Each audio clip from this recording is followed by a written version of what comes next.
सियावर राम जय जय राम, मेरे प्रभु राम जय जय राम। जय मंगल भवन अमंगल हारी, द्रवौ सुदशरथ अजिर बिहारी। दीन दयाल विरुद्ध संहारी, हरहु नाथ मम संकट भारी। जय श्री राम। मैं ईशु हरवानी तुलसी की माला गंगा दर्शन से रोज सुबह आपको गंगा दर्शन लाइव दिखाता हूँ, पंचांग सुनाता हूँ। आज का पंचांग चैत्र मासे शुक्ल पक्षे अष्टमी मंगलवार, विक्रम संवत 2081, तदनुसार 16 अप्रैल 2024। आज अष्टमी दोपहर को लगभग 1:30 बजे तक की है, तत्पश्चात नवमी। आज का विशेष दिन 8वां नवरात्रा, गंडमूल, सर्वार्थ सिद्धि योग, रवि योग, दुर्गा अष्टमी, महतारा जयंती, मासिक दुर्गा अष्टमी, मेला कांगड़ा देवी, नैना देवी। कल हमने रामायण का प्रसंग, प्रभु को, परमात्मा को नारद का श्राप, उसका विस्तार पूर्ण से किया था। आज हम आपको सूर्यवंश बता रहे हैं, सुना रहे हैं।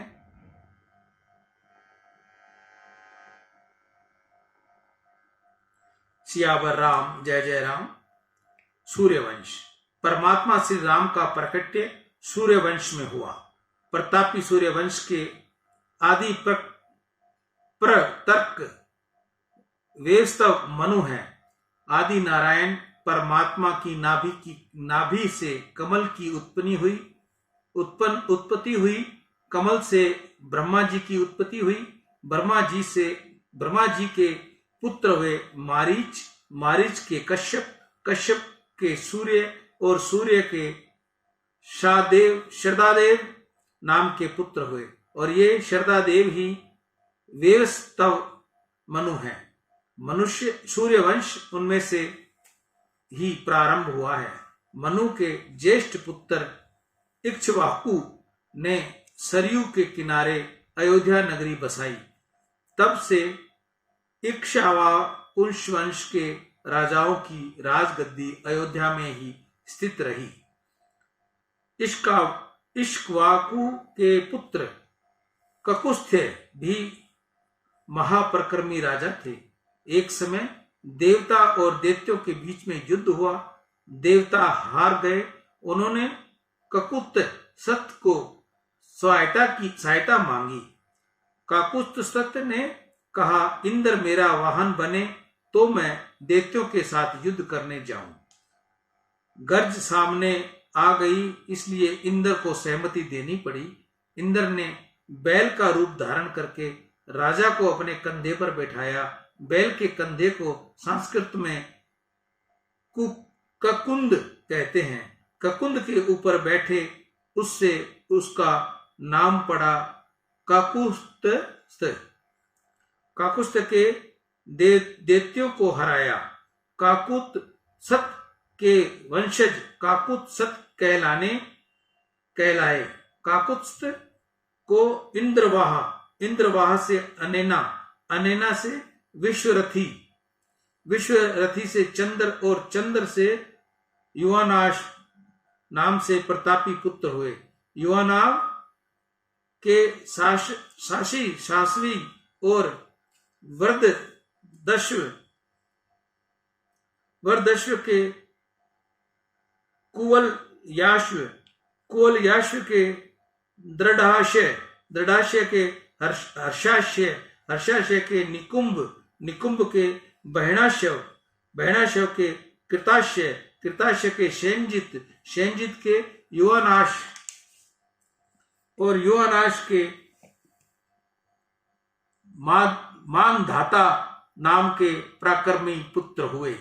मानधाता सत्रदेवस्यु नाम से भी विख्यात है। मानधाता ने सागरों सहित 7 द्वीपों को जीता था और पृथ्वी पर एक चक्र राज्य किया था। मानधाता की 7वीं पीढ़ी में सत्यव्रत हुए। ये सत्यव्रत त्रिशुंक नाम के प्रसिद्ध है। ये सत्यवादी, उदार, धर्मनिष्ठ और जितेंद्रिय थे। उन्होंने अनेक प्रकार के यज्ञ किए और प्रजा का धर्म से पालन किया। उनकी एक उत्तम यज्ञ करने की इच्छा हुई, जिससे महायज्ञ का पुण्य बढ़ने से मनुष्य संदेह स्वर्ग में जा सके। उन्होंने कुल गुरु वशिष्ठ से यह महायज्ञ करने की विनती की, परंतु वशिष्ठ ने मना कर दिया।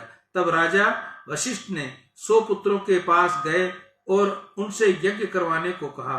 अपने पिता के वचनों का राजा द्वारा उल्लंघन किया जानकर और जिस यज्ञ को करवाने का वशिष्ठ ने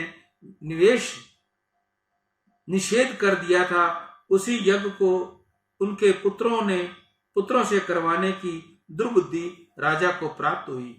देखकर वशिष्ठ जी के पुत्रों ने क्रोधित होकर राजा को चंडाल स्वरूप की प्राप्ति का शाप दे दिया। राजा का स्वरूप चंडाल का हो गया। राजा अतिशय दुखी हुआ। अंत में विश्वामित्र ऋषि के पास गया और उसने कहा कि हे महात्मन, मेरा समस्त पुरुषार्थ भाग्य से समाप्त हो गया है और मैं अत्यंत पीड़ित हो गया हूँ।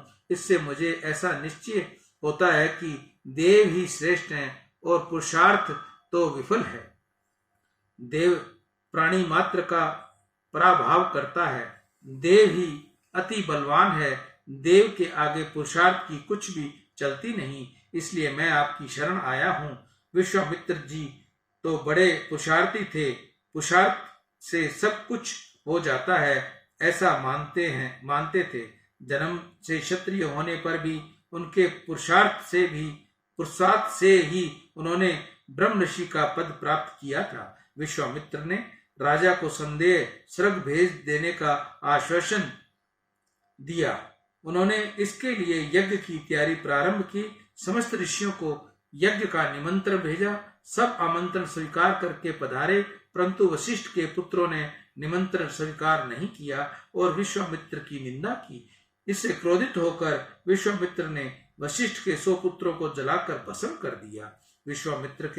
विश्वामित्र ने त्रिशंकु से यज्ञ आरंभ करवाया। स्वयं याजक पद स्वीकार किया।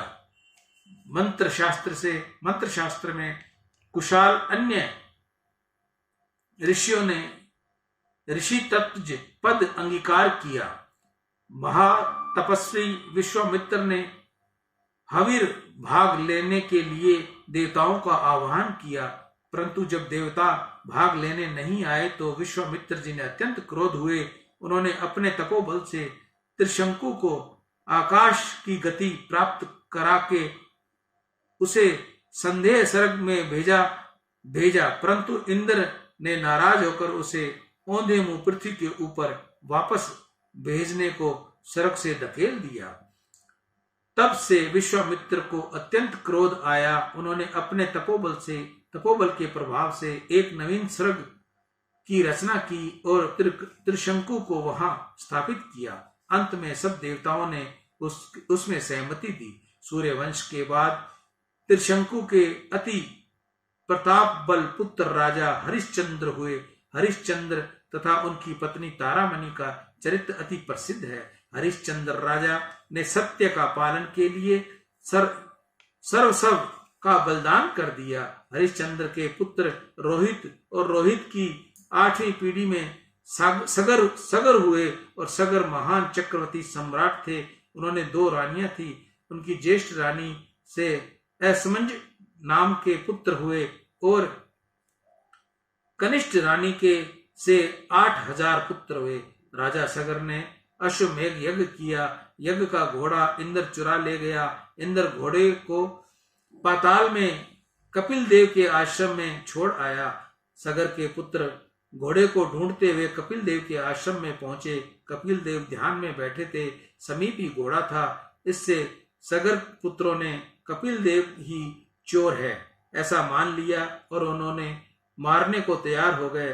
तब कपिल देव की आंखें खोलते ही सब सगर पुत्र जलकर भस्म हो गए। बहुत अधिक समय बीतने पर भी सगर पुत्र वापस नहीं आए। तब सगर के पुत्र और असमज के पुत्र अंशुमान अपने पूर्वजों की तथा यज्ञ के घोड़े की खोज में निकले। कपिल देव के आश्रम में उन्होंने यज्ञ घोड़ा तो मिल गया, परंतु अपने पूर्वजों को जलाकर भस्म हुए देखकर वह अति दुखी हुए। सगर के पुत्रों के उद्धार के लिए स्वर्ग में से गंगा को उतार कर लाने की उन्होंने सलाह मिली। गंगा जी पधारे तो सगर पुत्रों की मुक्ति मिल सकती है। प्राणियों में ज्ञान का प्रकाश करने के साधन रूप और उनको पवित्र करने वाली गंगा जो स्वर्ग में बहती है, वह यदि यहाँ आकर भस्म में ढेरी होकर पड़े हुए इन सगर पुत्रों की भस्म को बहावे तो इनकी सदगति हो जाए। अंशुमान ने गंगा जी को स्वर्ग से उतार कर लाने के लिए उग्र तपस्या की, परंतु उनको गंगा जी का दर्शन नहीं हुआ। उनकी मृत्यु के पश्चात उनके पुत्र दलीप ने भी उसी कारण से तपस्या की, उनको भी गंगा का दर्शन नहीं हुआ। तीसरी पीढ़ी के तप से गंगा प्रकट हुई। गंगा जी ने भागीरथ से कहा, मेरा वेग पृथ्वी से सहन होगा नहीं, मुझे सहन कर सके ऐसा शक्तिशाली कोई आए तो मैं नीचे उतरूं। भागीरथ ने तप आचरण करके शिवजी को प्रसन्न किया। शिवजी ने गंगा को जटाओं में धारण किया, परंतु शिवजी की जटाओं में से गंगा को बाहर आने के लिए रास्ता मिला नहीं। भागीरथ ने शिवजी से प्रार्थना की। शिवजी ने गंगा को बाहर निकालने को मार्ग दिया। गंगा जी प्रवाहित होती हुई पाताल में पहुंची। सगर पुत्रों की भस्म हुई ढेरी मोटी हो गई थी। गंगा जी का स्पर्श हुआ, वैसे ही मिट्टी में से दिव्य पुरुष खड़े हो गए।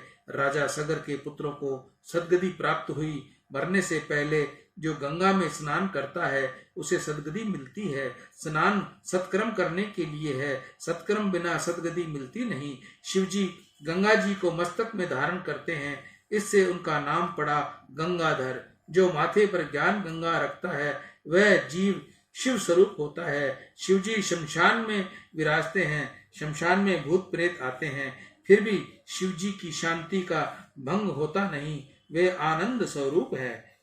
सत्यम शिवम सुंदरम।